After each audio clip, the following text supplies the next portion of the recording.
야, 나 착해졌어. 나 공인이야 지금 이제. 여러분들 있으니까 이렇게 말로 하지 따는 이거부터 나가거든요. 오늘도 희열이 부르려다가 바빠서 안 온다니까 나 부른 거 아니에요? 사실이야. 오늘 모실 분이 저와 참 오래된 벗인데요. 정말 자랑하고 싶습니다. 여러분은 이렇게 오래된 벗이 있으신가요? 오프닝은 편하게 해볼게요. 야, 어딨어?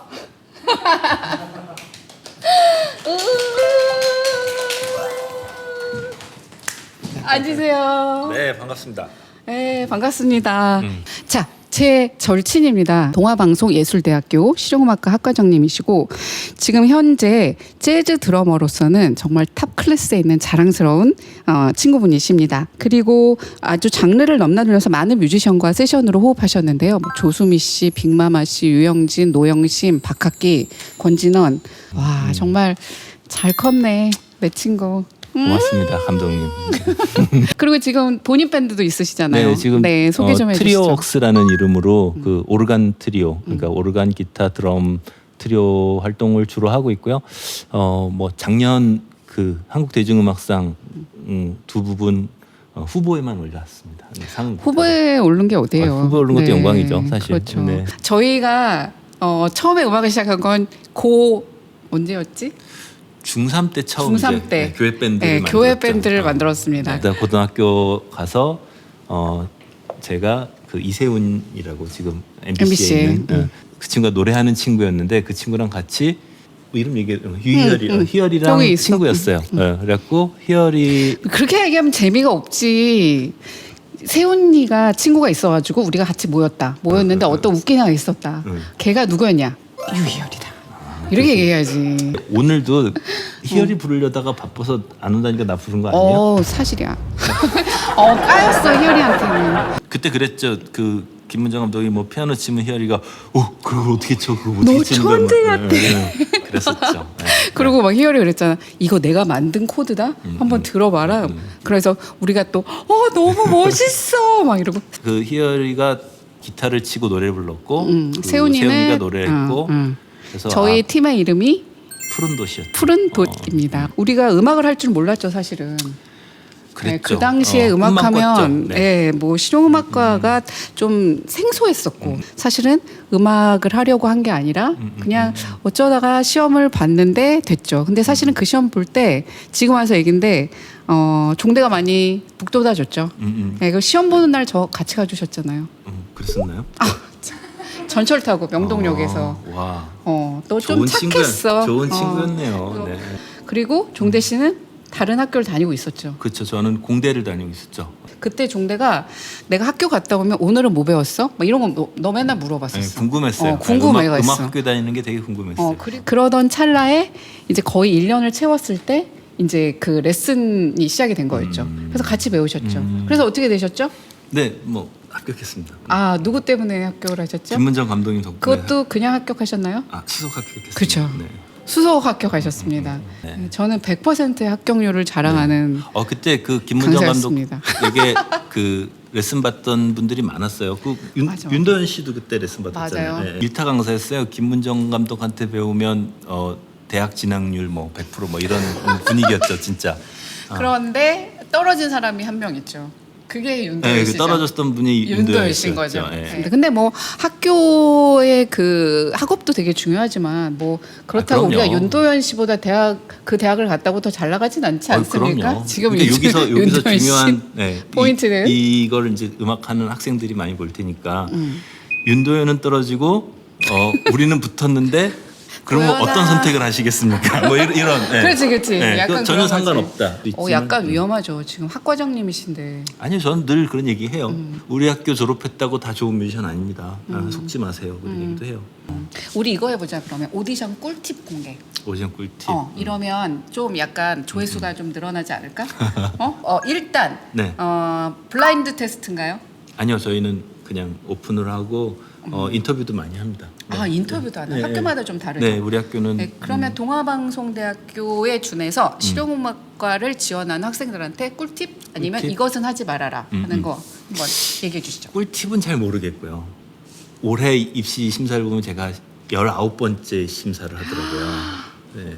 왜 그렇게 되지? 제가 2003년부터 시작했어요. 그때 이제 귀국하자마자부터 이제 겸임 교수로 있으면서부터 오디션 시작했으니까 입시 꿀팁이라고 얘기하거나 어떻게 하면 붙어요 그러면 글쎄요 하면 할수록 잘 모르겠고 어려운 일입니다. 제가 이 얘기를 왜 하냐면 많은 분들이 제가 보기엔 잘 모를 것 같은 분들이 예를 들어서 이제 막 대학 합격하거나 한두 해 학생 가르치신 분들이 아 이렇게 하면 붙습니다라고 꿀팁들을 너무 많이들 말씀하시고 하는 것들이 전 너무 위험스러워 보여서 저는 19년 했는데 할수록 모르겠습니다 이 얘기를 많이 하거든요. 너무 이렇게 뭐라 그래야 되지? 방어벽을 치고 얘기한다. 아니.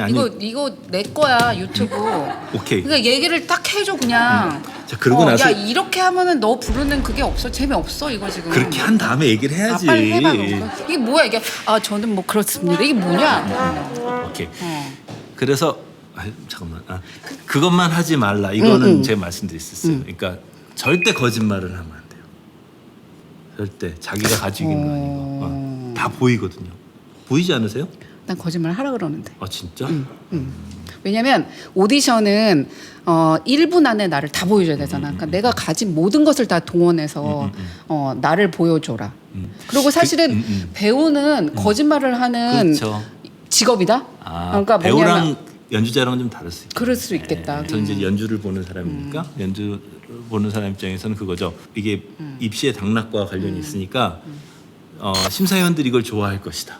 이 학교에서는 이걸 하면 좋을 것이다라는 걸 때문에 그런 정보 때문에 자기 장점을 가지고 보여주는 게 아니라 그것만 집중적으로 해서 보여주는 거죠. 거짓말을 하는 거죠. 가엾지 않아? 그렇게라도 해서 또 합격하고 싶은 거잖아. 가엾죠. 근데 그걸 하지 그게 보이니까 그게 보이고 그것 때문에 자기가 가지고 있는 장점이 가려지거나 아니면 아까 우리가 잠깐 얘기했지만 입시가 인생의 전부가 아닌데 맞아요. 장기적으로 보면 그게 마이너스가 되니까. 그리고 사실은 이런 얘기 우리 뭐 허심탄회하게 할 수 있지만 사실 이거 점수를 매긴다는 게 말이 안 되죠. 말이 안 되죠, 사실. 그냥 뭐 어떤 행위를 해도 그거에 감동을 받을 수 있고 나는 감동 받을 수 있고 너는 아닐 수 있고 또 이런 이 받는 사람에 대해서 이게 차별을 둔데 이거에 점수와 등수를 매긴다는 거는 솔직히 너무 잔인한 것 같아요. 자기 혼자서 자기 음악을 꾸준히 한 것을 공감받는 사람도 있고 사람들 앞에서 확 보여준 사람도 있는데 어떤 것이 더 낫다라고 얘기가 어렵잖아요. 그러면 우리 그냥 허심탄회하게 꼭 음악을 하고 싶은 사람이 대학 입시를 치르면서 대학 과정을 밟아야 될까? 이런 제가 이 대답하면 또 혼날 것 같긴 한데 할 필요가 없기도 하고 있기도 해요.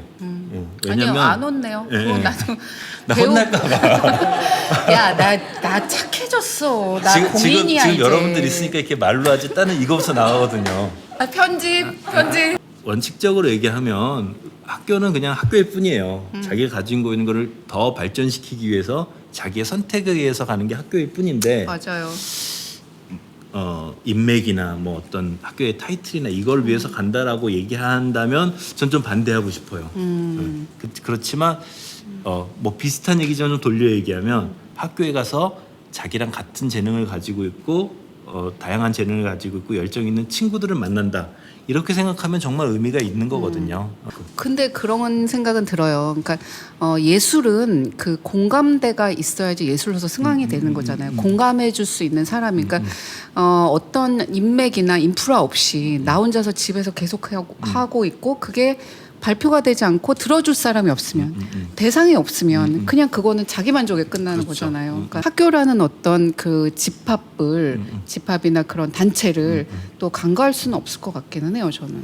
근데 또 제가 이제 학교에 있는 이런 얘기하면 입학팀에서 되게 싫어하겠지만 사실 우리가 알고 있고 우리가 좋아하는 많은 뮤지션들 중에 음악 정규 교육을 안 받은 사람들이 더 많아요. 아니. 그러니까 교육을 꼭 받는 게 아니라 그런 사람들하고 같이 협업하면서 뭔가를 만들어내고 발표해 나가는 어떤 모체가 될 수 있는 그렇죠. 거잖아요. 그러니까 제가 아까 얘기한 것도 같은 의미예요. 그런 거에 좋은 인프라를 제공한다는 면에서 학교가 의미가 있지만 그렇다고 꼭 해야 되냐 그렇게 물어본다면 그렇진 않다. 그렇죠. 학교를 통하지 않아도 요즘은 또 너무나 SNS나 여러 또 유튜브 같은 아까 이런 우리 채널로 도현 씨 얘기했잖아요. 그래요. 도현이 부러워 죽겠어. 윤도현 씨처럼 스타가 도현아. 될 수도 있는데 그런 노래 좋았죠. 뭐 세상 풍경 중에서 제일 아름다운 풍경 모든 것들이 제자리로 돌아간 풍경